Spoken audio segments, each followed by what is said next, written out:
बहुत सीनियर आदिवासी लीडरों से लीडरान से हमने ये सवाल पूछा, हमको इसका कोई जवाब नहीं मिल पाया।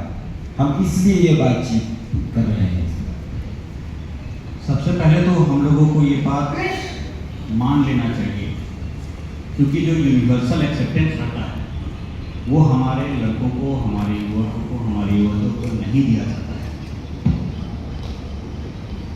हम जैसे बात करते हैं कभी भी, अगर कोई हम में से यहाँ मंच में जितने बैठे हैं कहीं पे भी, अगर कोई युवा पॉलिटिक्स के जरिए उभर के आता है तो उसको हमेशा कहीं ना कहीं एक टैग दे दिया जाता है, ये बोला जाता है तुम आगे जाके बहुत बड़े आदिवासी नेता बनोगे।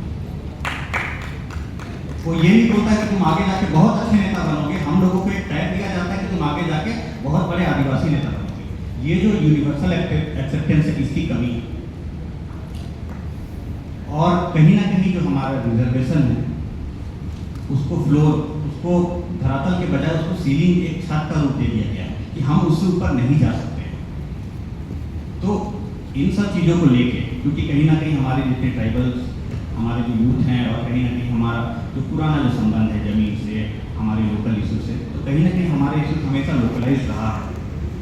क्योंकि खुद अपना सॉल्यूशन हम लोग नहीं कर पाते तो बाहर जाने का, एक उभरने का एक मौका हमें नहीं मिल पाता है। लेकिन मेरा मानना है कि सबसे बड़ा जो हमारा जो रुकावट है वो जो यूनिवर्सल एक्सेप्टेंस का है, वही सबसे बड़ा रुकावट है। दो उदाहरण है इस राज्य के अंदर, गैर आदिवासी रिजर्व सीट में वहाँ से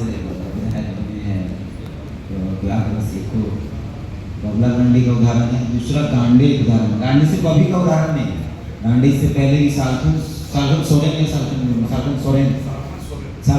4 बार में विधायक बने हैं, जबकि वो जनरल सीट है। तो दो ही उदाहरण के बाद हम ढूंढ रहे हैं तो मिल नहीं रहा है। इसी पर बात हम आपसे भी करना चाहेंगे।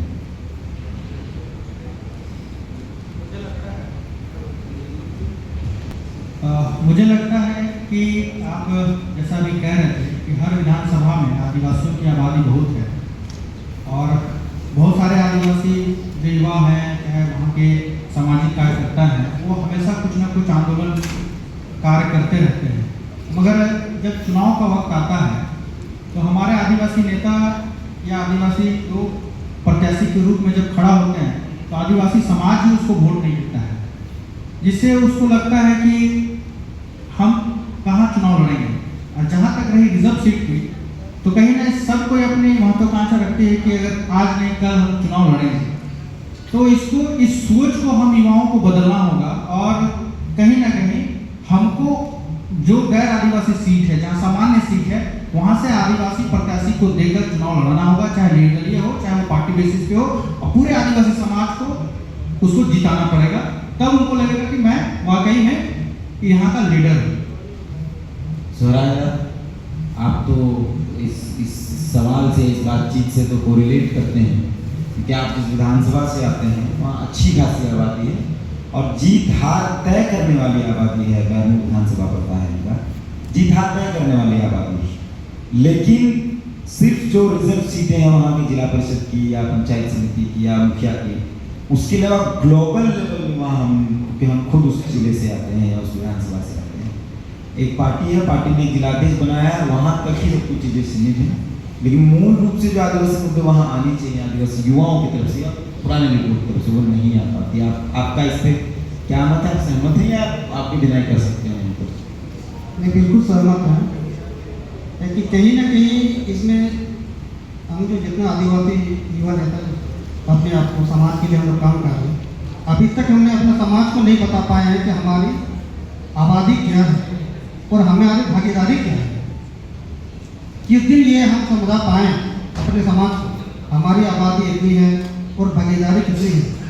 जब हमारी आबादी 30 से 40% है और भागीदारी उनको मिलता है जिसका 5% आबादी, तो अगर ये चीज़ समझा पाएंगे जिस दिन, उसी दिन निश्चित है बेरमो हो या टुंडी हो या बोकारो विधानसभा हो, हमारे नेता या हमारे आदिवासी चेहरा उभर कर सामने आएंगे। लेकिन इसमें हम लोग को उतना कोऑपरेट नहीं मिल पाता है। जहाँ तक बात होता है कि उनको कहे कि किसी को मैंने जैसे कि दूसरा नेता कैसे बन जाते हैं, इसके लिए हमारे जो जितने भी आदिवासी लोग हैं, जितने भी हम लोग मैंने क्षेत्रीय लोग हैं, सब लोग कहीं ना कहीं किसी न किसी क्षेत्रीय पार्टी से वो ताल्लुकात रखते हैं। और हमारे जो जल जंगल की जमीन शुरू से लड़े हुए थे गुरु जी, उसी के आह्वान को सुनते आ रहे थे, इसीलिए कहीं ना कहीं हम लोग चुपते जा रहे हैं। लेकिन हाँ, आदिवासियों को हमें निश्चित है आना चाहिए और राजनीति के लिए आगे आना चाहिए और सभी को आना चाहिए। जब तक हम लोग 1% या 2% लोग आते हैं, खास करके हम लोग का आदिवासी में देखा जाता है कि युवा ही आते हैं राजनीति में, महिलाएं बहुत कम आती हैं। हो सकता है रांची में देखने को मिलता है, इधर संथाल परगना में देखने को मिलता है, प्रधान में देखने को मिलता है, लेकिन बोकारो धनबाद में कहीं कोई आदिवासी नेता या नेत्री नहीं आती है। ऐसे नहीं, जिला परिषद